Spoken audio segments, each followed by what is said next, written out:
Salute, MobTube. How's everybody doing tonight? I'm very excited about this, as everyone knows from the thumbnail and my announcements I've made in the last 24 hours or so. I got a great guest tonight, Patrick Borriello. He is the son of Bobby Borriello. I'm sure many of my subscribers know who he is, a major figure. Um, there's a lot of stuff I want to ask Patrick about him and the people that were in his life. Also, Patrick is an actor. He's had a very successful career as an actor. He's been in A Bronx Tale, Die Hard with a Vengeance, the 2018 Gotti, The Irishman, stuff like that. So I'm excited to ask him all these questions. And all I ask from the chats is please, no drama tonight. We're not going to be talking about you know who. Um, no rude comments. Just ask questions as we get towards the end of the interview. Patrick will be happy to take some questions, and I'll pick comments from the chat room, and we'll do it like that. Okay. So I'm going to welcome him on now. Here is Patrick Borriello. Hey Patrick, how you doing? What's up, brother? How are you? Good, man. Good. Looking forward to this. I appreciate you coming on. Thank you, brother. I appreciate it. Yep. Appreciate being here. So I already pretty much gave your introduction. I told everybody, about who you are, your acting career, obviously who your father was. That's a big part of your story. So if you would like to start maybe by telling us about your childhood, your upbringing, and what life was like as a kid for you, that would be great. Life was great when I was a kid. My father was an amazing guy. And you see a lot of people, how they talk about him. Not a lot of people have too many bad things to say about him. And he made sure that my childhood was great. I enjoyed every minute of it with him. Life was great with my father. My father was a great guy. Yeah, what was it like growing up with a larger than life figure like that? I mean, what kind of stuff did you hear? I know there was obviously word on the street. There had to be talk about who he was. What kind of stuff did you learn from just being outside running around as a kid? Well, when I was a kid and I was around my father, I was young. My father died when I was 12. So, as a kid, you don't really know what's really going on. I knew my father had a lot of respect around him. I knew a lot of people looked up to my father, and it's just hard when you're a kid. You really can't appreciate what the big story is. Like, I didn't know to the extent of what was going on and who he was. And, I learned that as you get older, you knew exactly. I knew exactly who he was once I got older, but as a kid, you're just enjoying your childhood, and he was making my childhood the best. I had everything I wanted, as I went everywhere with him. A lot of guys like my father, when they're out and they're around doing their thing and just out around their friends, I don't want to say a lot of them don't bring their kids around, but for the most part, the little kids are not around. But my father always made sure I was with him. I went to the racetrack with them all the time, which he loved to do, and I loved to do it too. And hanging out at the clubs with him, and me and my cousin Peter, John Senior's son, and my uncle John Jr. We were always around, and I just had a great time with all of them, and not really fed into what was going on because I was too young. And actually, I'm happy didn't know to the extent of what was going on, because you're just a kid. You just want to enjoy your childhood. Yeah, so growing up around people like that, obviously you knew Gotti Sr. When you were a kid, and some of the other major mob figures that we read about today. You don't understand the significance as a kid of who these people are. Really, to you, they're just family and friends. That's it. You don't really appreciate it. I mean, if I was older, when I was around them, sure, I would know exactly who I was around and what was going on. But as a kid, you don't know that, and they'll never let you know. When you're a kid, you're not going to know this much of what's going on. They make sure you're blocked from all of that. So what's it like, as you were getting older and you did some reading and maybe saw some, movies, documentaries, and it started to, you started to realize who these people were and how important they were in history. What is that like to experience? Well, it's pretty shocking once you get older and you realize exactly who you were around. And there's some people out there would kill to be in that position and be around these guys. And but these guys were the best of the best. I'm glad I got to be around them, because I'll be honest with you, after my father passed away and after my Uncle John Sr. passed away, and a lot of the guys that were around them either went to jail or whatever it was, after that there was nobody that ever matched them guys, after that anyway. Yeah. So I'm actually very glad that I got to experience and be around real men like that, and not most of what's out there now. Yeah, that's understandable. It adds to a very interesting life, huh? Yeah, I don't. I'll be honest. I don't think my father and my Uncle John Sr. would have liked being around now. They got the perfect timing in, because when they were around, it wasn't just all the disloyalty nowadays, the rats, the this, the that. That's mostly what it is now. And a lot of these guys, rats, and they walk the street like normal guys. And it wasn't like that when I was young. It just like that shirt that everybody wears now, stop glorifying rats and whatever it is. That's how it is nowadays. And it was not like that then. Yeah, Definitely not like that then. yeah, things changed a lot, huh? Oh, things changed a lot. Yeah. But I Now, got to learn a lot. I got to learn a lot from these guys. I got to learn a lot about being a man and what the right thing to do is, and how important family is, and just the real important things in life. I learned from them, and I'm glad I did, because they were the guys that knew it best. yeah, because like you said, even when your father passed, and I want to get to that in a second, but you were 12 years old at the time. So at this point, you got to learn a lot from, these are your formidable years, basically. These are when you learn a lot about life. So Yeah, you got to learn from men like them. yeah, exactly. I mean, after my father passed away, when my father was alive, there was always a lot of guys around, and always a lot of guys around him, and guys that claim they're your family and claim that you're a kid to, you're like a son to them, and this and that. But after my father died, you got to see who the real friends were, and who really stuck around, and who really did treat me like one of their own. And there wasn't too many, very few. Like my Uncle John Jr.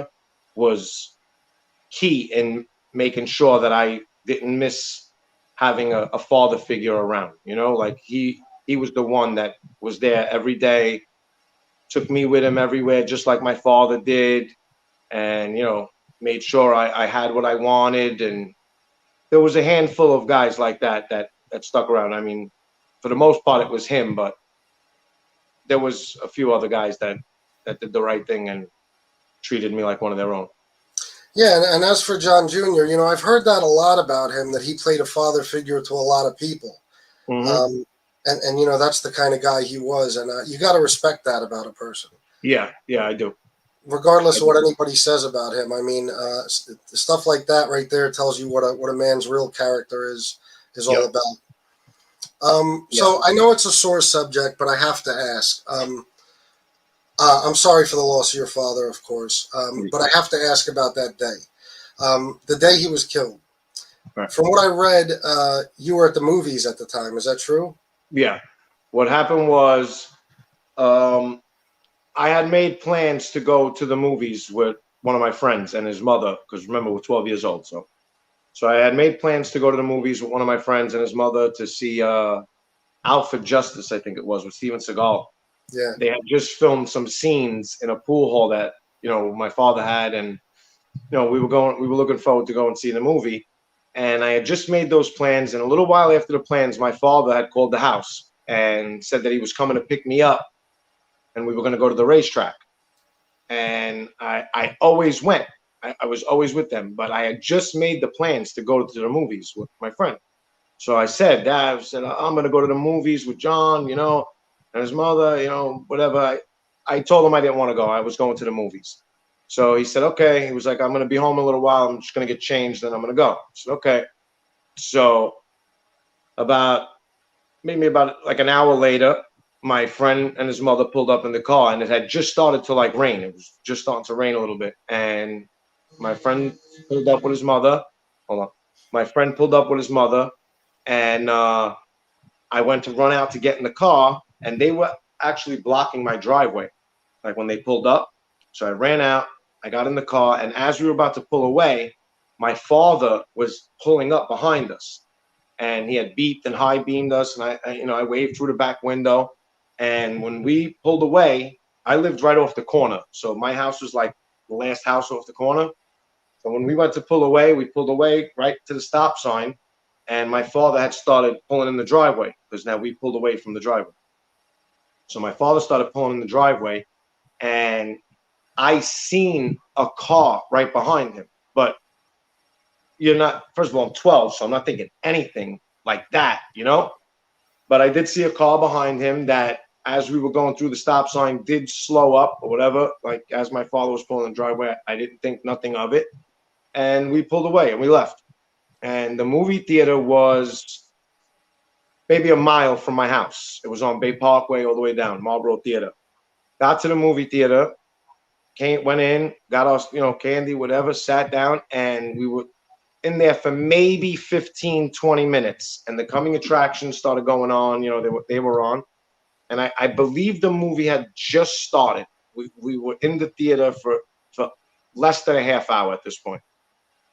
And the movie had just started coming on, and I don't know if I seen something that made me look this way, but whatever it was, I looked towards the aisle. I think I noticed somebody walking, like looking, and I just gave a glance, and I noticed it was my Uncle Stevie. All right, hold on. I noticed it was my Uncle Stevie, and I had looked, and I said, "That's my Uncle Stevie." And then I looked this way because somebody had said something from this way. I think I heard my name or something. I turned this way, and it was my Uncle John Jr. on this side. So I looked, and then they came in the aisle, and they told me, "Come on, we got to go, we got to go." My friend's mother didn't really know who they were.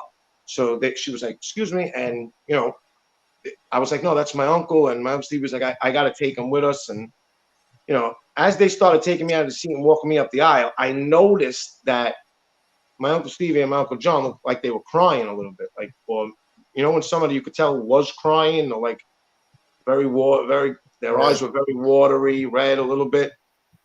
And I'm looking, and they take me out of the theater, and we get outside the theater. And when we got outside the theater, they were like, Uncle John looked at me and said, there was an accident, and your father is, he was having a hard time saying it. Like I'm having a hard time saying it now. He said there was an accident, and your father is no longer with us. And now it's up to you and me and us as men to pick up the pieces. And I couldn't grasp what he meant. Like when he said accident, I was like, no, it can't be an accident. I was just at the house. He was already home, pulling in the drive. I'm thinking a car accident, Yeah. So I was like, no, it couldn't be an accident. I said, I was just home. He was in the driveway, and I knew it was true because I'm trying to fight that it's not true, saying no, but I knew from the looks on their faces that something was wrong. And I fell apart, like I just broke down right there because me and my father were inseparable. And when I say inseparable, I mean inseparable. We were with each other all day. My father was my life at that age. And we they were waiting for something. I don't know if my uncle was making a phone call to make sure it was all right for us to go back to the house or whatever it was. But we ended up spending like maybe 10 minutes standing there outside the theater while my uncle made a call or whatever. And then we just got in the car and we started headed back towards the house, and I didn't say a word. I was just looking out the window. It was like the rain had just pretty much slowed down a little bit. Everything was wet. And I just didn't say a word. I was looking out the window. I was so,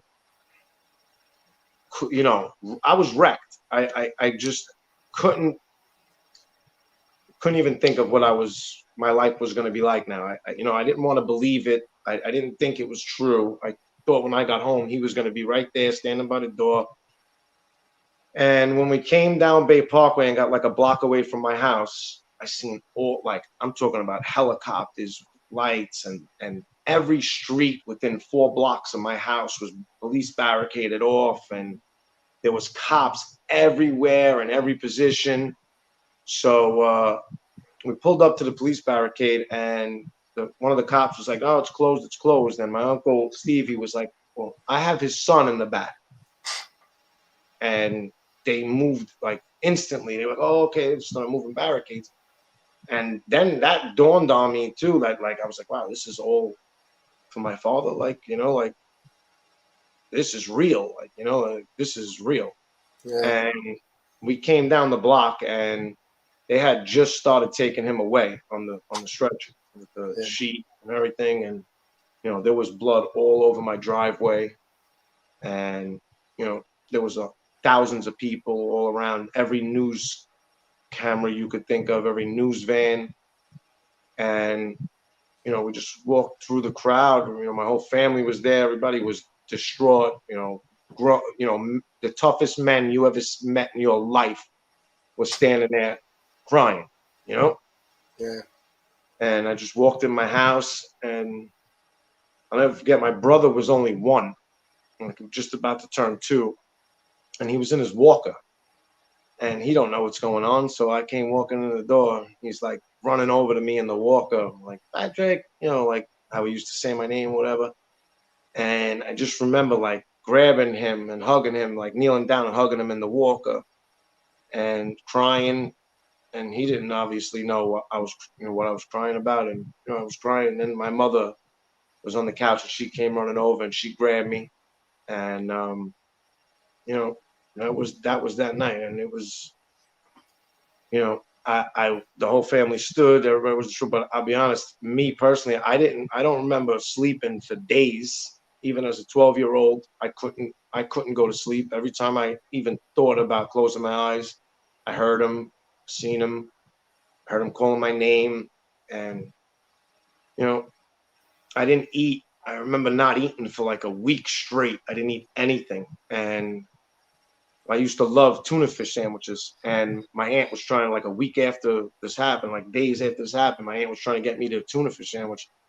And you're talking about I didn't eat for days. I took 1 bite of the tuna fish sandwich, and I started throwing up. So this like really, really hurt, really affected me really bad as a kid. Like, you know, I was messed up for like a year or 2, like bad. Yeah, that's such a tragic story. Yeah.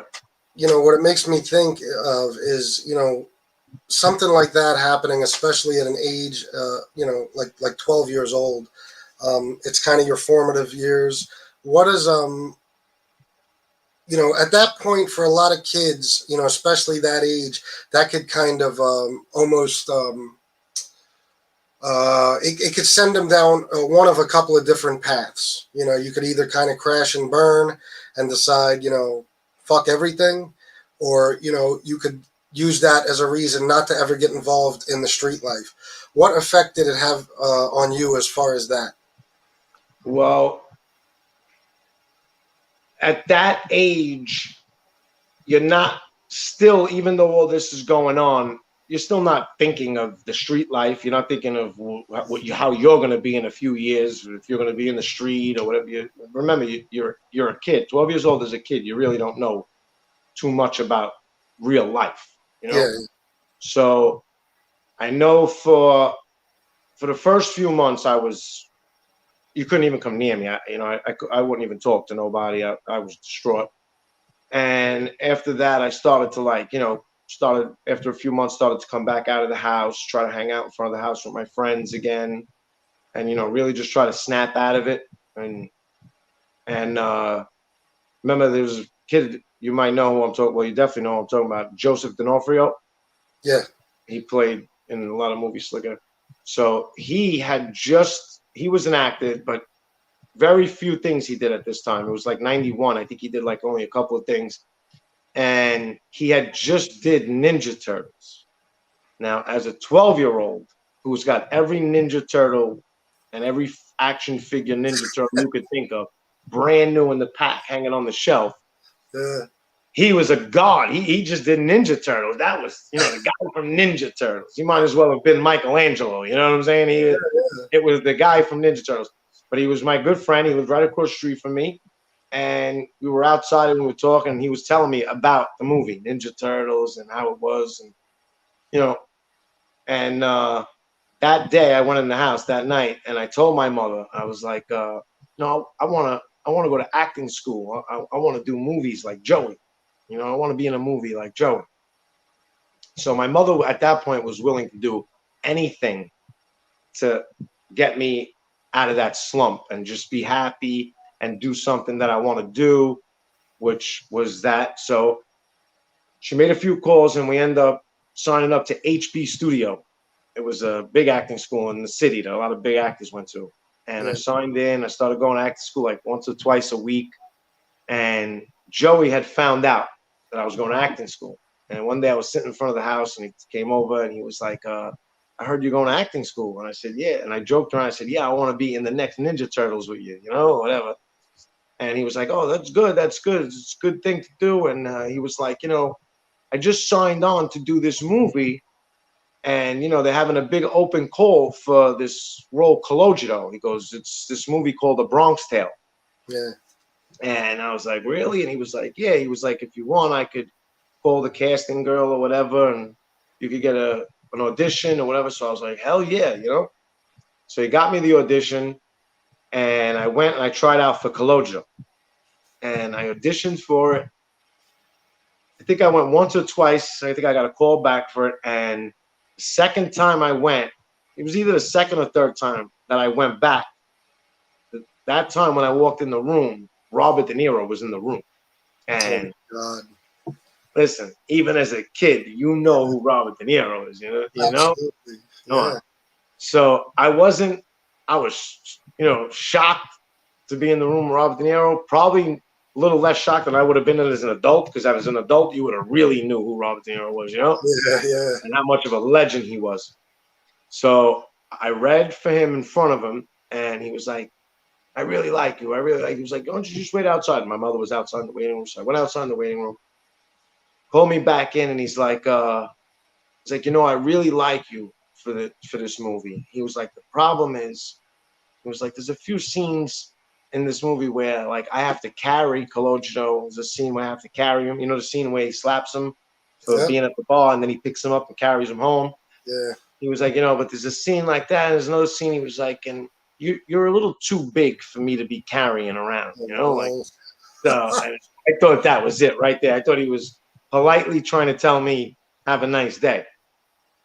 So I was like, "You're a little too big, but I have something else for you. I want you to read." So he handed me another script, and he was like, "Why don't you go outside and study the lines a little bit, and you come back in?" I said, "All right." So I went outside, I looked at the thing, and it was for Young Slick. Now, I don't know if you've seen the things I say in A Bronx Tale. Yeah, they couldn't be said today. Every other word was fuck and shit and this and that. So I'm reading it as a 12-year-old. My mother's looking at me. She's like, "That's what they want you to read and say." And I was like, "Yeah." I said, maybe this is the wrong part. Maybe they throwing. So I went in and I read for that. And my mother hears me screaming outside the room, "Fucking this and fucking that." So I read, and then he was like, they all started laughing. They started clapping, and he was like, "That was great." He was like, "All right."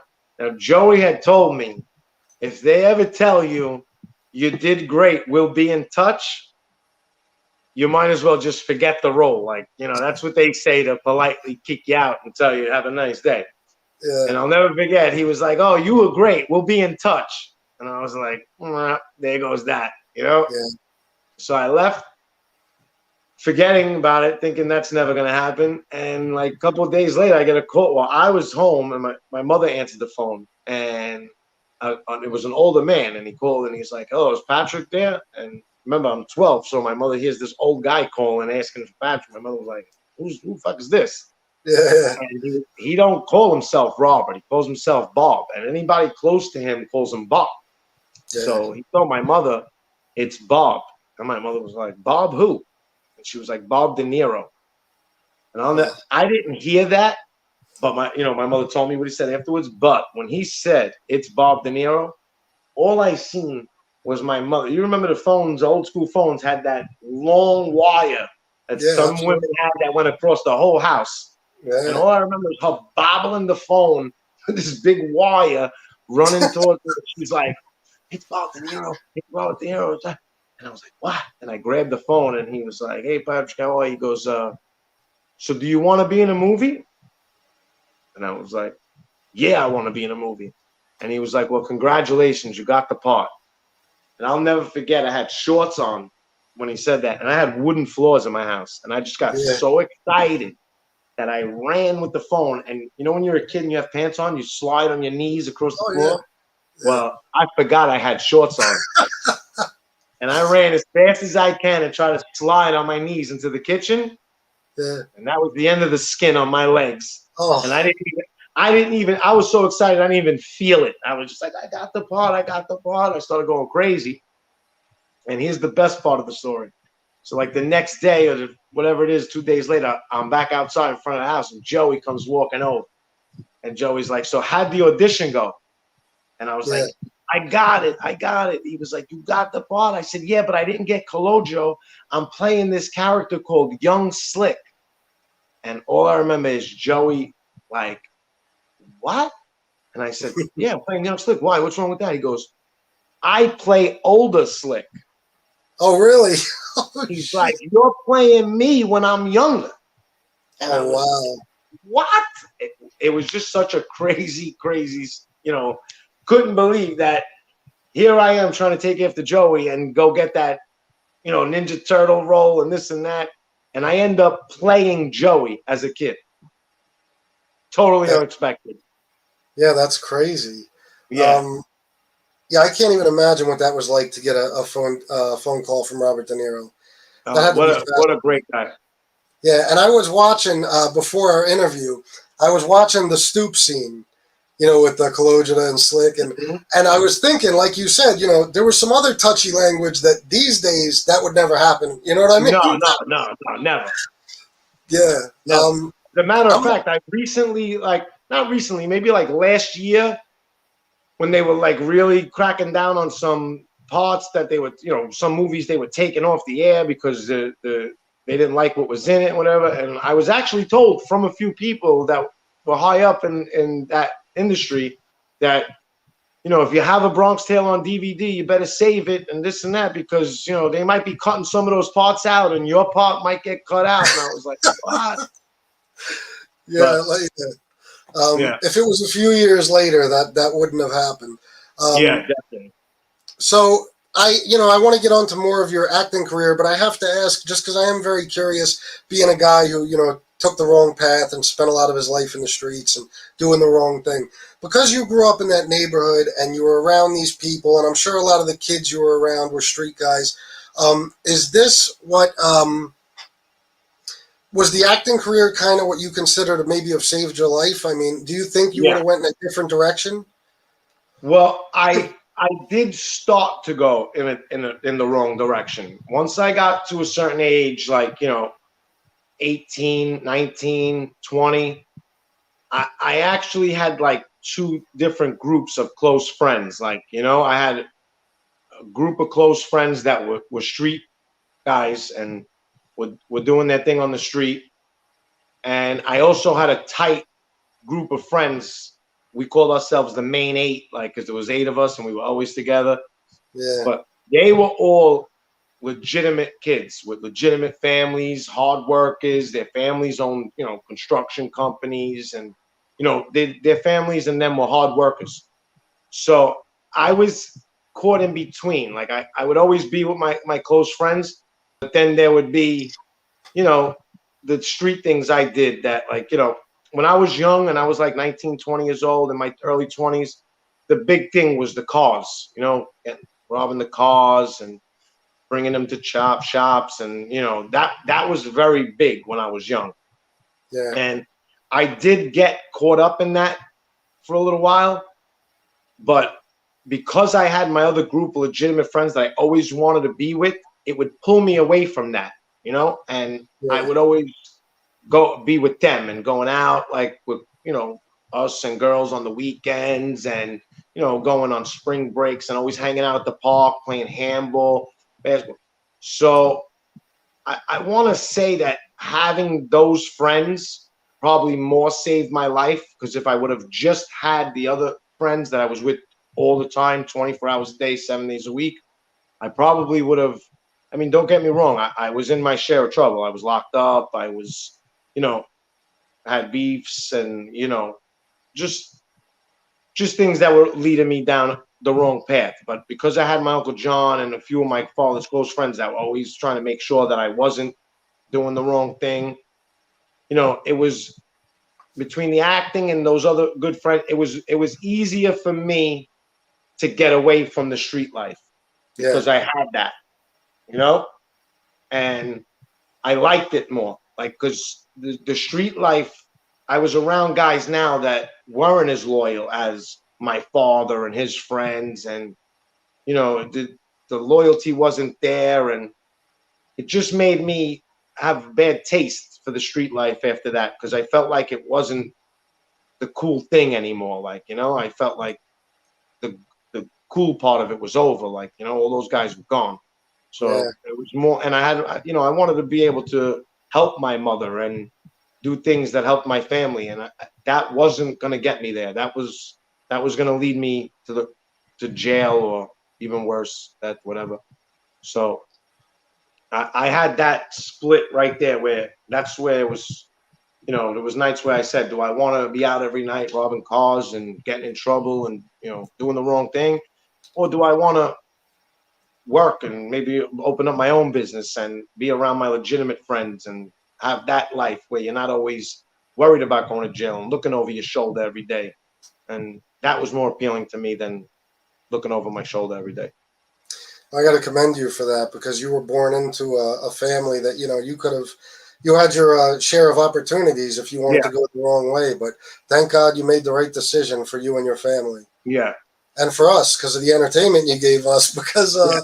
you've had some great roles. And I actually want to pull up a couple of pictures here. Like I said, this might block us out a little bit. But in case anybody's not familiar with Patrick's character, Slick, in A Bronx Tale, this is a picture of him. Now, you were how old in this? It's around 12, 13. No, right there, I'm around 13. That was like a year after my father died. Okay. And then we got this one here. This is obviously you and Chaz Palminteri. Yep.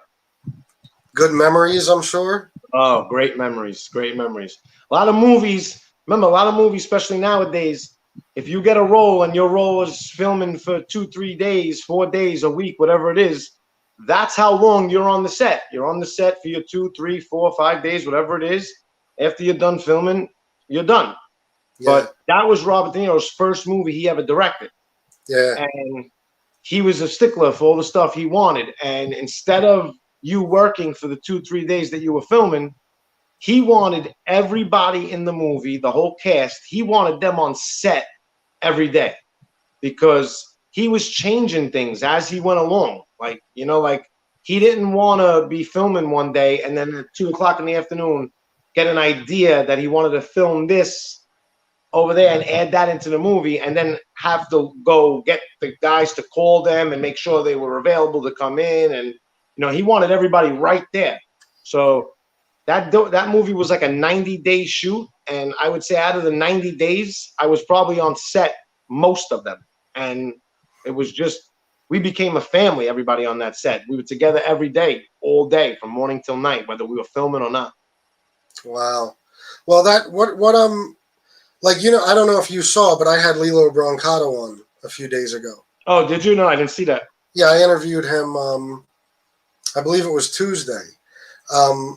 And, you know, I spoke to him about, you know, A Bronx Tale and some of his acting career. Did you form a friendship with him? Yeah, I'm still close with Lilo. Yeah, You still are till I this? was with him a couple of days ago. We did MobCon together, the Sopranos Con and MobCon. Oh, yeah, yeah. We were there. together. Oh, But yeah, I'm still close with Lilo. do Still you? close with most of them. Are you really? Yeah, that's what I was Yeah, going to ask. yeah. That's great. Some of those friendships last a lifetime, I guess. And that was obviously my first time meeting and working with Robert De Niro. And after that, I had an audition for a movie called Two Bits with Al Pacino. Yeah. And I knew Robert De Niro and Al Pacino were close. So I told my mother one day, I was like, oh, I want to call Bob now that I'm his boy. You know, I call him Yeah. Bob. I was like, I want to call Bob and see if he'll help me go over these lines, like for the movie. And my mother was like, all right, Pat, take it easy. You know, he's not, what do you think? You're just going to call him and go ask him if you could practice lines with him wherever that fuck he is and this and that. So I was like, yeah, he's my friend. He'll do it, you know?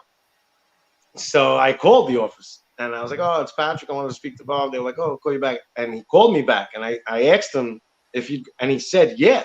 And he made me come down. I did the lines with him and everything. And he says, what movie is this for? It's Two Bits with Al Pacino, this and that. So he looked on the paper and he seen the casting agent.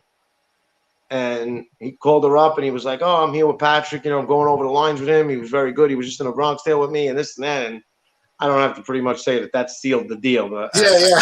got that far. But that's how nice of a guy he was, where, you know, let me come in, read lines with him, made the phone call for me. And then, you know, after that, I didn't see him much. But, you know, 30 years later, I get an audition for Irishman. And, you know, I got the part. And I couldn't wait to see Robert De Niro on set because I still stood close with like Kathy Narducci and a few people. Like I still talked to them throughout the years. Yeah. And when I got the part in The Irishman, I couldn't wait to see Bob. And my part in The Irishman was only supposed to last like 2 days in a church scene or whatever. And I got there and I seen him and I walked over to him with the picture on my phone of me and him. You're not supposed to walk over to these guys and, you know, you're told right away, do not go over, do not make eye contact. You know, you're told all these crazy things. So Yeah. we were standing next to each other. I told one of my friends standing next to me, I was like, I'm going to show him the picture. He was like, don't you fucking dare go over there. What are you kidding me? They're going to tackle you. And I was like, no. So I ran over and I was like, Bob, do you remember me? And I showed him the picture. And as soon as I showed him the picture, he was like, Patrick. And he hugged me. And, you know, it was like, holy shit. He still remembers me. And he was like, I seen your name on the call sheet this morning. I was like, I know that fucking name. And, you know, he talked to me for a few minutes there. He pulled me over to the side. He sat down. Now I'm watching everybody's like looking like, who the fuck is he that he's sitting down with Robert De Niro? And they didn't know that I knew him. So I sat down with him. I spoke to him for a little while. He was telling me, you know, how you doing with the movies? You got to stick to it. Walked away, filmed the rest of the night. All of a sudden, we're leaving. We wrap. And I'm talking to one of my friends saying goodbye. And I feel somebody pull on my arm. Like, I thought it was my wife because she had it. She was there for 18 hours. She wanted to get the fuck out of there. Yeah. But I thought it was my wife. So I went to turn around and say, all right, give me a minute. And I turned around and it was Martin Scorsese pulling my arm. And his assistant director. I was like I turned into a 5-year-old. Like I let him pull my arm. Like I was like, you know. He pulled me over to the side and he's like, oh, all right, you know, you did very good today. And you're going to speak to so-and-so. I forgot the guy's name. He's like, you're going to speak to so-and-so and he's going to give you your schedule for the rest of the shoot. And I was like, oh, Marty, I said, I'm sorry. I think you got the wrong person. I said, because, you know, today was my only day. I'm only supposed to work today in the church. And he was like, no. We're going to use you for a few weeks. And I was like, a few weeks? And he was like, yeah. And I was like, oh, thank you very much, this and that. And as I went to turn around and look, Robert De Niro was looking at me and he winked at me. And I was like blowing kisses. But he's always looked out. Anytime he's ever seen me or anytime I ever needed anything, he always looked out. Yeah, it sounds like he was always there for you. And when you, as an actor, I mean, who better to vouch for you? No, the best nobody. of the best. Yeah, the best of the best, Robert De Niro, living legend. And you've worked with a lot of legends. I mean, Terry, Bruce Willis, a lot of people. Al Pacino, Joe Pesci. Yeah, I mean, that's I'll never forget, after I did Die Hard, I did Bronx Tale, Two Bits, and then Die Hard, right? After I was done with Die Hard, I had another audition. My agent called me in for an audition, and it was like I'm not going to say a bullshit movie. I forgot the movie it was, but it was nothing like those movies, right? Yeah. So I already got like a little actor's chip on my shoulder, you know? Like I worked with Robert De Niro, Al Pacino, and Bruce Willis, Joe Pesci. Yeah, So you I gotta looked be at the the role. I told the agent, I was like, oh, this don't look so great, and this and that. And I'll never forget what the agent told me. The agent said, Pat, unfortunately, you have worked with Robert De Niro, Al Pacino, and Bruce Willis. So no matter what, it's all downhill from here. nowhere to Because go he but said, no down. matter what you do, it's all downhill from here because they're the biggest of the biggest. You're supposed to work with nobodies and work your way up to them. This way, you work your way up. He was like, you started up here with them. It's all downhill now. Yeah, you started at the top. I mean, Yeah. where do you go from there? I got a picture here from actually from Die Hard with a Vengeance of you and Bruce. Yeah. That's from the scene. I believe you were a kid robbing a candy store, right? Yeah. Robbing the Butterfinger. Yeah. So, where, as far as your future and future projects, I know you mentioned you have a few things coming up. Is there anything you can talk about or you're willing to Yeah. talk Yeah. about? I filmed an episode of this show called Paper Empire. Mm-hmm. It's got Robert Davi, Wesley Snipes, Denise Richards. It's got a pretty nice cast. They just added Danny Glover and Richard Grieco, I think, from 21 Jump Street, the show. So I'm doing that show. I filmed one episode of season 1 last year, and in this September we're going back out to Florida to film season 2. I don't know how many episodes I'm going to be in yet, but I know I'm in season 2. So we're working on that in September. I'm actually reading, I just finished reading the script. I see you interviewed Damien yesterday. Yeah. Me and Damien are actually starting a podcast together. Yeah, he mentioned that. Yeah, and he's got a show that he just wrote, and he's in the middle of doing called Hungry Hill. Yeah. Which I read the script. It's a great script, amazing. I can't even believe it's his first time writing. You would think he was writing for years. The script is amazing, and hopefully be a part of that. And I just got another movie that we're doing called that I'm just started reading the script today. It's called Jersey Bread. Yeah. Yeah, and that's something that we're about to do. I like the title. Yeah, Jersey Bread. Yeah. I just finished filming a movie in Vegas. Well, I don't know if you could call it Vegas. We filmed this show called The Curse of the Clown Motel. Yeah. It's my first horror movie. And we filmed in a studio in Vegas for the first couple of days. Okay. Then they told us that we were going to film. Oh, we're going to drive like 3 hours away. It's in the desert. We're going to film a few scenes. And they took us to a town called Tonopah. I don't know if you ever heard of this town, Tonopah. No. But this was straight out of a Wild Wild West movie. You ever see the movie Tombstone? Yes. Well, that's what this town looked like. Wow. I mean, there was 300 people in the whole town, and we went there with a cast and crew of like 90. So it was like we took up most of the town. Like they had no more hotel rooms left. They had, grocery stores were empty because we were shopping in the grocery stores and buying everything. Like this was like the middle. When I say the middle of the desert, it was the middle of the desert. And in the daytime, it was 95 degrees hot, like you can't imagine. And then the last morning, 6 o'clock in the morning, I wake up to start getting ready to go film, and I open the hotel window, and the whole desert was covered in snow. Wow. Covered in snow. I mean, this was a crazy, but you're talking about going from 95 degrees to snow on the ground at 6 in the morning to 1 o'clock in the afternoon. The snow is gone, and it's back to 95 degrees. This was one of the craziest places I ever been to. Yeah, it sounds like it. Yeah. So working on a few other things. My friend Gino is putting together a movie. He was in The Irishman with me. He's putting together a movie that I'm reading for soon. That's going to start filming in October. So I got a few things in the works that I'm working on right now. Now you're part of Gravesend, right? Yes, I was a part of season 1 of Gravesend. Yeah. So you're not going to be in that any further, or No. I'm not going to be in that any further. Oh, okay.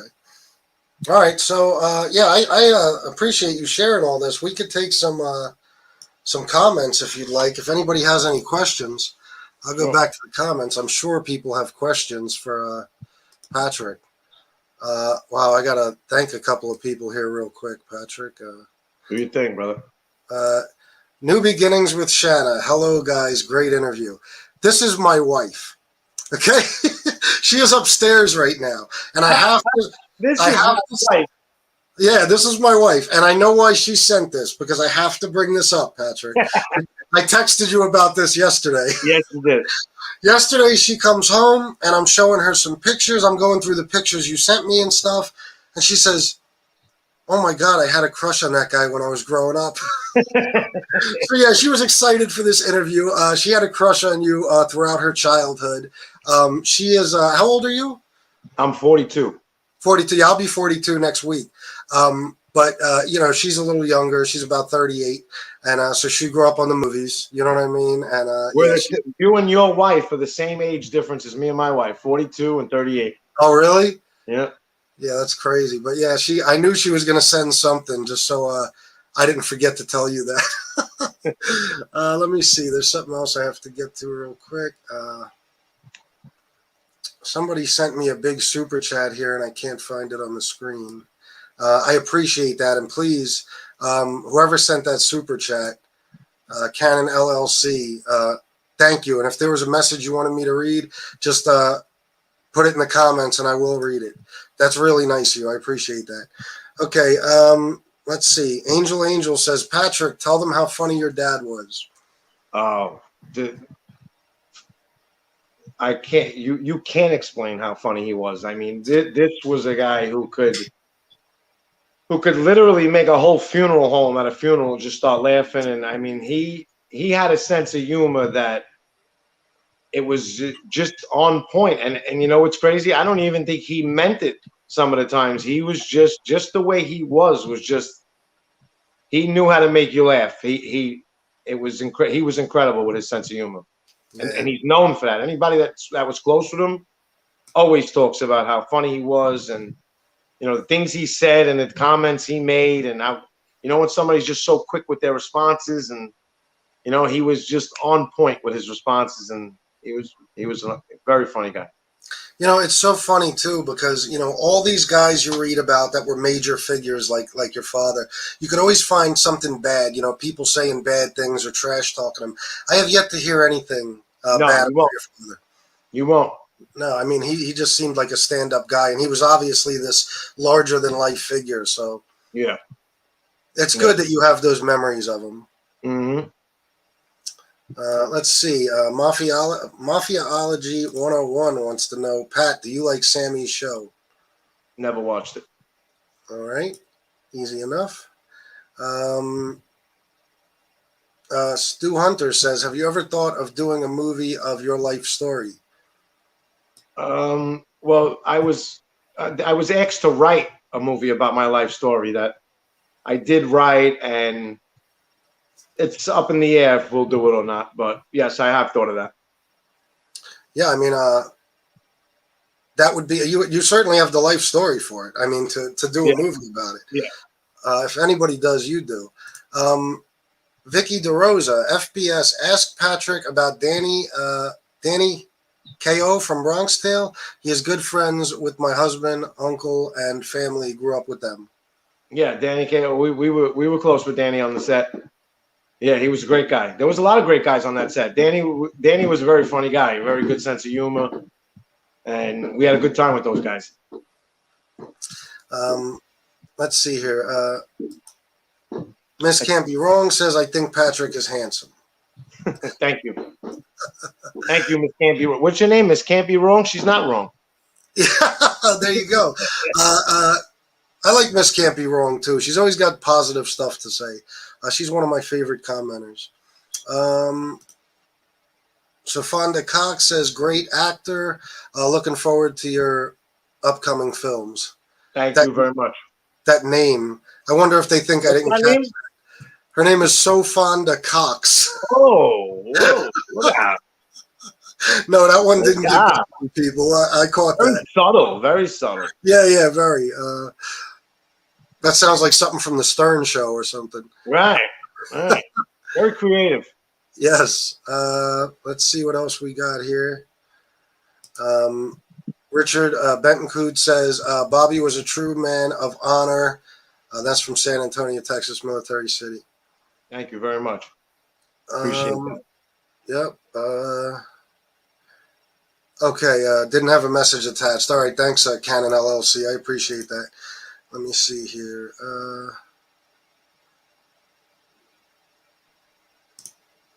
This is funny. Jojo the Wild Man. Patrick, when you were going to the track, did you bump into Eddie Mush? Thank God, no. You would Thank have to God, just no. tear your tickets up and walk away, huh? That's it. Don't get me wrong. There was a few real life Eddie Mushes, but they were around, and believe me, the guys that were betting big money did not want to be around them. Yeah, yeah. You just put them in the bathroom. You always got that guy that somebody bet 10,000 on a horse, and he wants to run and bet $100 on the opposite horse, and then stand next to the guy who bet 10,000, cheering for his horse to win. Those are the guys that don't really make it out of the racetrack. Yeah. Let's see. This up to you if you want to answer questions like this. Johnny Boy says, "What year was his dad made in the Gambinos?" With all due respect, of course. Um, I think it was late 90s. I mean, late 80s. Yeah, I think I read it was 88. Yeah. Vinny B. Bobby grew up with my dad. He was a comedian and a great person. My family loved him. Yes, he was a comedian, that's for sure. Mafiaology 101 here is tripping. I don't know what he's talking about, but that's wrong. Yeah, that's definitely wrong. Yeah. Mafia, what is his name? Mafiaology 101? Then no, it's not. No, Mafiaology 101. He needs to go to Mafiaology I was 101. just gonna say he needs Mafiaology 101. Yeah. Let's see here. This is Justin Gold. He said, I just read after the release of Many Saints, Sopranos prequel, they're going to do a new series. Is that something Patrick might be interested in doing? Yes. Yes. So you know about that? I actually just recently found out about that. I think I did send them all my resume and everything, the casting people. Is that going to be a series based on The Sopranos, or is it going to be something different? I think it is based on The Sopranos, and it's going to be like they did the movie, the prequel of it. Yeah. It's going to be a show of the prequel, you know? Oh, yeah, I hope they do it, and Yeah. I hope you're in it, definitely. Me too. We need another series like The Sopranos. Actually, in The Sopranos, in the real Sopranos, whenever Tony Soprano gets a flashback of when he's a kid, you know, there's a scene like every time he gets a flashback as a kid, the kid was hiding in the trunk of the car and everything, and that's my brother. My brother plays Tony Soprano as a baby. Oh, really? Yeah. Oh, wow. After I got in the Bronx, after I got in 2 Bits, I was filming in Philadelphia, and my mother and brother came with me, and they were there, and my brother was only like 3 years old. And one of the people asked me, do you want him to be in the movie as an extra? And, you know, there's a Johnny Pump scene where they're playing in the Johnny Pump, the kids and everything. Yeah. And I was like, sure. I was like, you know, I would love that. And they put him in, and forgot who it was on the set that went up to my mother and was like, you know, you should really think about getting him an agent too. He is really cute and so smart. My brother was a very smart kid. Like, you know, even at 3 years old, you could tell him what lines to say, you could tell him what to do, and he followed that, you know, and that's hard in the business with kids. Yeah. And they went up to my mother and they told her, you should really think about getting him an agent. He's really smart, and you know. And when we got home, we got him an agent, and he took off. Like, my brother started doing more than me. Like, you know, like he did some real big roles. He played Tony Soprano as a baby in Sopranos. He played in Enemy of the State with Will Smith. He played Will Smith's son's best friend, the kid Dylan that finds the tape, and the one that's always with Will Smith's son. That's my brother. Then he got Howard Stern in Private Parts. Howard Stern's movie Private Parts. He plays Howard as a kid. Oh.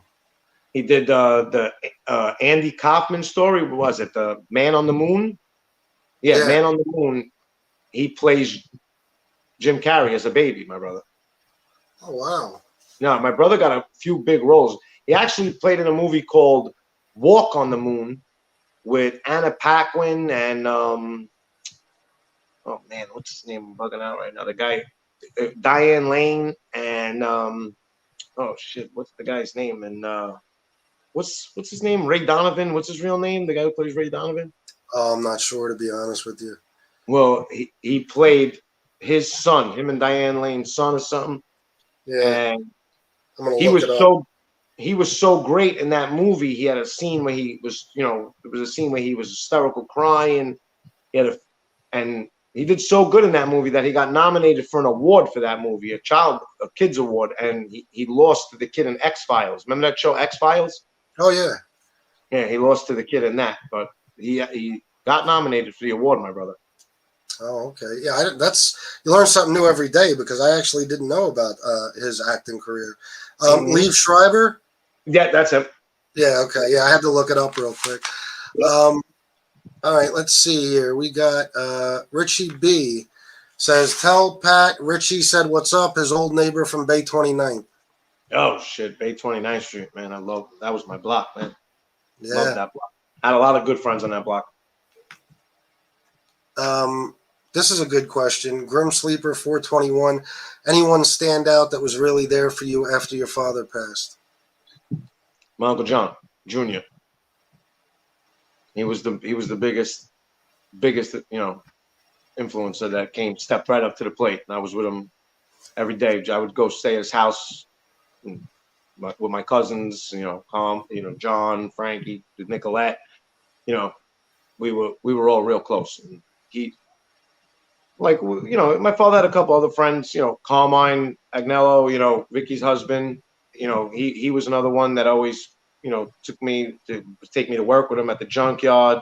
He would take me to the track. He loved the track, Carmine. So I would go to the track with him all the time. As a matter of fact, when I was young, you remember the watches back in the day that the kids used to wear? They had the watches that could shut off a television and change the channels. All you had to do was put in the code. So we were going to the track one day, and I was in Carmine's junkyard, and he was watching TV before we left in his office, and I joked around. I kept shutting the TV off with my watch, and Carmine was going nuts. He was like, what the fuck? He's smacking the side of the TV, banging the remote. He thought the TV was messed up. So finally, I couldn't hold it in no more, and I told him it's me with the watch, and he started laughing or whatever, and about an hour later, we left to the track, and we were in the restaurant part of the track. It was just me and him, and we're in the track. We're in the restaurant part where you sit there and it's all on every big screen. The race is on every screen, and Carmine was losing, and but Carmine, when he used to lose, still would have a good time. He was a great sense of humor. So the last race, I think it was the last race, either the last race of the day or the last race that we were staying for. We were leaving, right? So Carmine looks at me and goes, "Can your watch shut these TVs off?" So I was like, yeah, I think so. I walked over and I seen it was an RCA TV, right? So the watch was, you had to know what kind of TV it was, and it had the code for the TV. You do was punch in the 3 digits for that code, and then that TV would work to your watch. So I went over, I seen that it was an RCA TV, so I came over, I punched in the code for RCA, and Carmine said the 2 big screens were, one was right here and one was right there. Right? Yeah. So he goes, he was like, listen, as soon as they come around that last turn, shut every fucking TV in here off. Oh my God. Now, the restaurant is like where all the big money guys are, the guys that are, betting a lot of money on the horses. These guys are spending a lot of money. So Carmine says, as soon as they make that fucking turn, shut every fucking TV in this place off. So I said, okay. And here they come. Sorry. He said, if I'm losing, shut every TV. Only if he's losing. Only if he's losing, right? Because if he's winning, you don't want to miss it. So I said, all right. So I said, let me know what's going on. So we're sitting there. All of a sudden, they come around that last turn, and Carmine looks at me and goes, I'm losing. Shut the fucking TV. So I said, all right. They come around the turn, and boom, I aim it that way. Boom, and I go quick this way. Boom. And like clockwork, they both went right off. Oh my God. And you never, now mind you, before I shut them off, everybody was screaming, Seven, go, Seven! They're screaming their names over. They're going crazy. These guys got thousands of dollars on these horses, right? Of course, yeah. So here, boom, boom, and I shut both these TVs off. you never in your life seen 100 grown men jumping over because the window to watch the race is over there. Yeah, yeah. These guys started knocking over fucking tables and chairs and jumping over each other to get the window. Who's screaming? And all I remember is as they're running that way and breaking everything to get to the window, Carmine's put it with his arm around me, and we're walking out with tears in our eyes. Like Carmine was hysterical laughing that we just literally made this whole place flip the whole fucking place over to get to the window. But Wow. that was a story that stays with me forever. I always tell that story because it was fucking hilarious to me, man. And yeah, that story's a trip. It's gonna stay with me forever. That's one of the funniest. No, it was fucking I know great. what it's like at the track. I was like you. I went with my parents as a kid all the time, and yeah, those guys, especially in New York, Yeah. they don't fuck around. No. And then besides the track, everywhere we went after that, I mean, anywhere we went in with a fucking TV, Carmine made sure I either changed the channel or put the volume all the way up or shut the TV off. Carmine got more. He was walking around with a Rolex on and he wanted to trade me for my Casio that shut off TVs, He had more fun with my watch. That's funny. Oh, my God. Yeah. This one right here, the real Sammy Gravano, your dad was a great guy. Now, I have no reason to believe that's really Sammy Gravano. This account has been popping up in other people's chats and, Well, listen, I'll be honest with you. From what I hear, I mean, I read this was a long time ago. I read somebody told me what page to read in his book that talked about my father. And, some people sent me some clips of him and interviews where he's talked about my father. And Sammy has always talked real good about my father. So he always had something nice to say about my father. I'm not condoning what he did or not saying I'm a fan of Sammy. I'm just saying, as far as what he says about my father, it's always something good. Yeah, I mean, like I said, you never know with these accounts. They pop up in these chat rooms sometimes. It's possible it's him, but from what I was hearing yesterday, that's not actually him. I'm not sure, though. Yeah. Chicky Ketchatelli, $10 super chat. Thank you, Chicky. I appreciate that. Let's see. Another one. It's up to you if you want to answer this. A lot of us know already, but, What is it? What was the reason Patrick's dad was killed?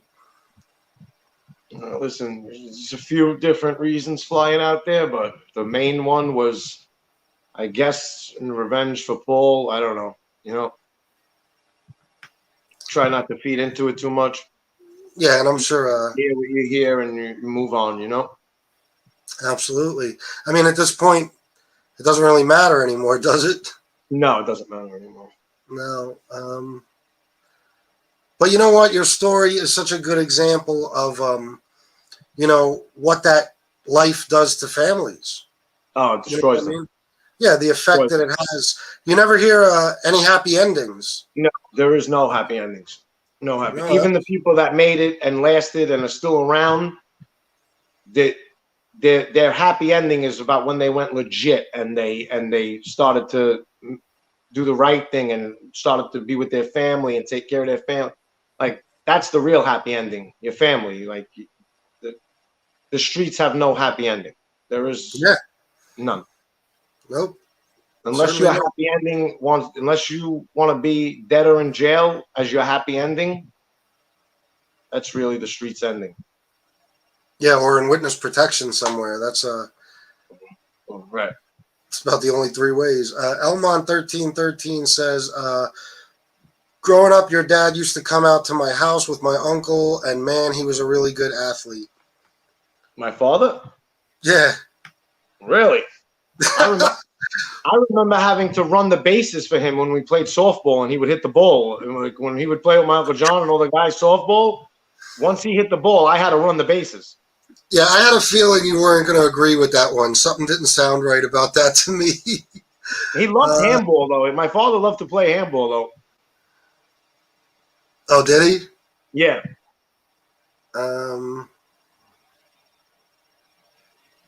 I don't know what this is about. This is Chicky Ketchatelli. He says, tell the story about the Tricky. Yeah, he says, tell the story about the N-word on school after the movie. LOL, LOL. Oh no, no, listen. You don't even I believe my mother was trying to have me clipped and trying to have me killed because I had just finished doing a Bronx Tale, Yeah. and she thought it would be a good idea to send me to Lafayette for high school. Oh, I Jesus. don't know if you ever heard of Lafayette, Yeah, I have. but that wasn't the place you wanted to be after you just did that part in the Bronx Tale. I had a little bit of a rough time in there, to say the least. Yeah, I bet. You probably got picked up on the same school bus from the scene. How about this? Thank God I didn't get picked up in a school bus, because I probably wouldn't have made it home. That's funny. Let's see. Grim Sleeper 421, he pretty much already answered that. John Gotti Jr. Oh, wait a minute. I just lost one. Hang on one second, Patrick. We'll just take a few more. Yeah, go ahead. Let me see here. Walt Licker says, can you ask Patrick if some of the bikers in A Bronx Tale were Hell's Angels, and if it is true the guy with the red beard got killed in a crash going home from the shoot? Yes, that's true. Oh, really? No, I don't know if it was going home from the shoot, but yes, the guy with the red beard. There was Hell's Angels in there, which were all great guys. I mean, we hung out with them too all day. They were great guys, funny guys. They loved the scenes that we did in there. And I know he's talking about the guy with the red beard. Yes, he did get killed in a motorcycle accident. Rest in peace. But I don't think it was coming home from the shoot. I think it was before the movie came out, though. He never got a chance to see the movie, but I don't know. I don't think it was coming home from the shoot. It could possibly be, but I don't know. Yeah, I never heard that, and that's my favorite scene. I think that's a lot of people's favorite scene from that movie. Now You Can't Leave is a legendary scene.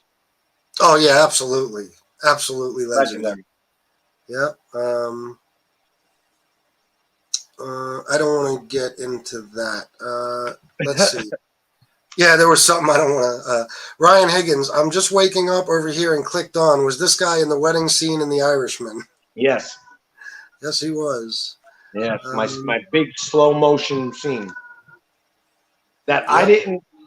We filmed a few scenes for Irishman. I was in a few scenes. Obviously, Martin Scorsese shoots a million scenes and then just uses whatever he wants. It's like, just because you're filming a scene doesn't mean you're definitely going to be in the fucking movie. But, what you call it? When we filmed that scene, the camera was there, whatever, this and that. You don't know how they're going to edit it and what's going to happen. You just know, So when the movie came out and I'm watching the movie, I was in shock when I seen like the camera right on my face, and it was like a slow motion scene, like in the wedding, and it was like my face was the whole screen. It was fucking great. I was like, holy shit! I didn't know they were gonna do a slow motion on my ass. Yeah, that's great though. I'm glad it turned out that way. Richard P says, "Great show, gentlemen. Now me and my wife want to go back and watch all of the movies you're in." Yeah, I'm afraid my wife is going to go back and watch all the movies you're in too. I'm not sure, Patrick. I don't know what's going on. Jojo the Wild Man says, Bobby must have been a classy guy because his son sure is. Yeah, I agree there. Thank you very much. Thank you. I appreciate that. Yeah. Art Kunkel says, people who survive still have lives filled with tremendous loss. Mm-hmm. Absolutely.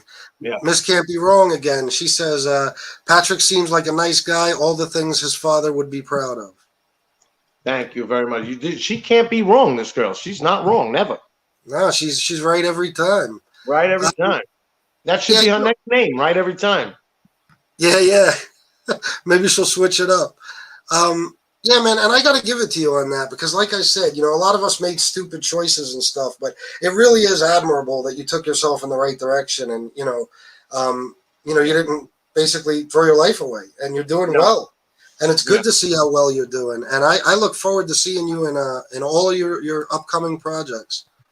Thank you. Michael Muncher, FBS, you are knocking it out of the park. This is like two old friends just bullshitting, not an interview. This is great. Thank you, Michael. That's how I wanted it to be. And, Patrick is definitely helping me along the way. You know what I mean? You're making it easy, brother. You're making it easy. Well, I appreciate that. Thank you. Let's see, a couple more. Boss man, we're not gonna talk about that stuff today. Steven Gennaro Boots, hey Patrick, did your dad ever talk about Joe Gallo? Wasn't he with them when he was a kid? Yes, he was, and yes, I did hear a lot of stories. Yes. Oh, you did? Yeah, I did hear. So even growing up, because that's family. So they're more than just some people my father grew up with. That's family. I'm still very close with Al, Joe Gallo's brother. He's family to me. I'm with him all the time. My Aunt Bitsy, Al's wife, they own the restaurant on Mulberry Street. They're not just friends. That's family. So I'm still very close with them. And I still get to hear stories about Joey from his brother all the time. Wow, that's got to be a lot of good stuff you were told in your lifetime. Let's see. There was just one I wanted to. Okay. Paul Duhame, Patrick and Damien together at a podcast. Epic. When does that start, and where do I find it? Good question. We're actually putting that together right now. In the next couple of weeks, we'll have more answers about when it's exactly going to be released. We're actually getting everything worked out now. I got Damien actually coming here tomorrow because we're going to start setting up the place where we're having the podcast done and everything. It's going to be good. Me and Damien are close. We get along really good. Damien's a great guy. He's like me. Damien's not some guy from Hollywood that is just, that you just meet and is out to get whatever they can. Me and Damien, we got close real quick. We actually just went to MobCon together. We went together, and I went with my wife. He took his girl, and we had a great time. Me and Damien, we get along perfect. Me and Damien, and the show is going to be great because me and Damien feed off each other, and once we start going and feeding off each other, the person we're interviewing might get left out. Well, I'll tell you what. If you're looking for an interview to do on your podcast, I know of a fat, bald Sicilian that might be available. I think I know him. You think so? Yeah. I know that guy. Yeah, he's a good guy. You should have him on. Yeah, he seems like a good guy. I hear a lot of good things about that guy, fat, bald Sicilian. Yeah, most of them are true. Angela, Angel's even asking to tell the story with Gotti and your father at the funeral. I really want to hear it. You know what they're talking about? Angela, if you can elaborate a little bit.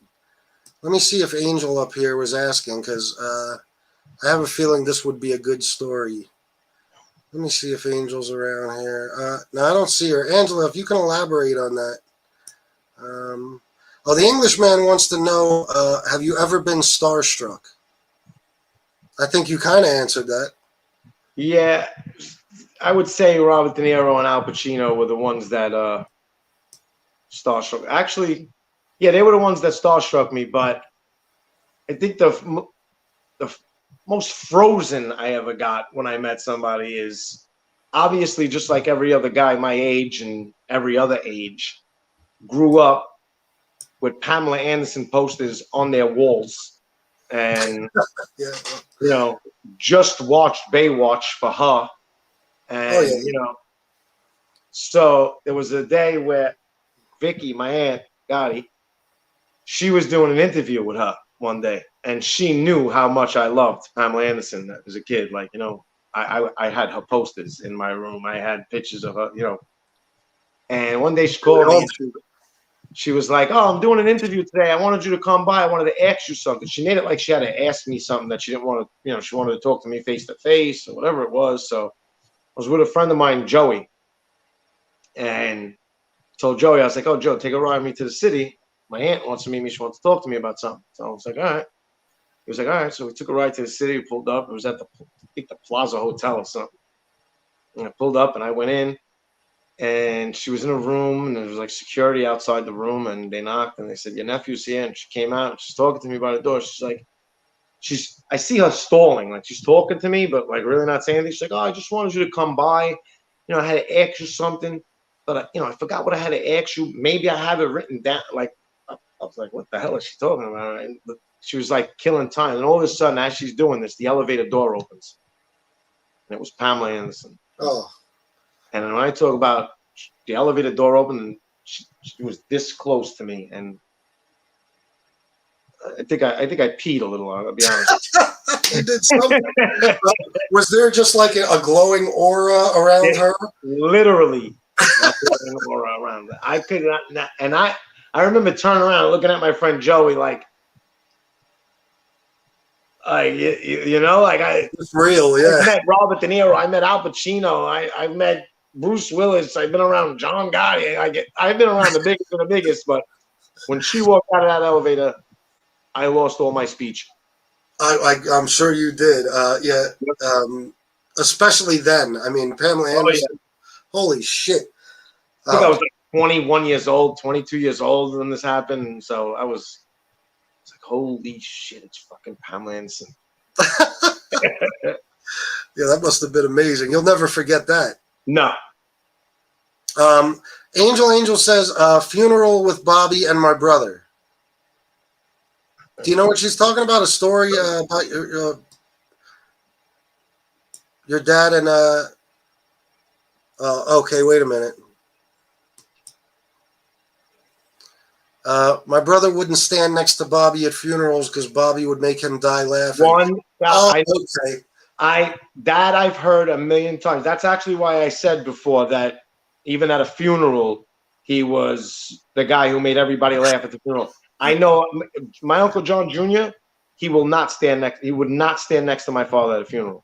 As a matter of fact, he did one day, and we were all standing there, and I was a few feet away from them. They were all standing, up by the casket or whatever. It was a friend of theirs. I remember seeing my Uncle John, like holding his face and like going like this and blah, blah, blah. And the guy standing next to me didn't know that I could hear or whatever. So I remember him saying, wow, John must have really loved this guy. I mean, look at him. He's falling apart up there. He's crying and everything and this and that. And I looked over when he said that, and I look at my uncle, and it does look like he's crying. And look like but I didn't say nothing, and whatever. We leave, and we're getting in the car. And as soon as we got in the car, my Uncle John's like, Bobby, never again will you come with me to a fucking funeral. You got me standing by a casket, hysterical laughing. You can't be telling jokes. And that's when it hit me that he wasn't fucking crying. He was hysterical laughing, and my father was laughing. And everybody at the funeral thought that he was crying. He was like, oh, look, John's really torn apart about this whole thing. He was hysterical laughing at the fucking casket. He was cracking up, huh? Yeah, you couldn't stand next to him at a funeral. No, you couldn't. That's funny. All right, one more here. DL and Brock 1128 says, Patrick, thank you for being you, and thank you for answering all our questions. You're a great guy. You are definitely a chip off your father's block. Thank you very much. Yeah, DL and Brock's a good guy. That means a lot. Thank you. Yeah, everything's positive in here, man. I will take one more, actually. Why not? Grim Sleeper 421. Patrick, I wish you all the best and keep the upbeat attitude. It's contagious. Thank you. I will. Yeah, so listen, Patrick, this was excellent. I loved having you on. I appreciate you doing this. Anytime, if you want to come back on, if there's anything, if there's anything you want to plug, any announcements you want to make, or if you just want to come on and shoot the shit, absolutely. Thank you. Yeah, I would be glad to have you, and I hope you keep in touch as well. When we get the podcast going, we'll do me and Damien together. Sounds good. Yeah, definitely. We could do that. I'd be happy to. Yeah.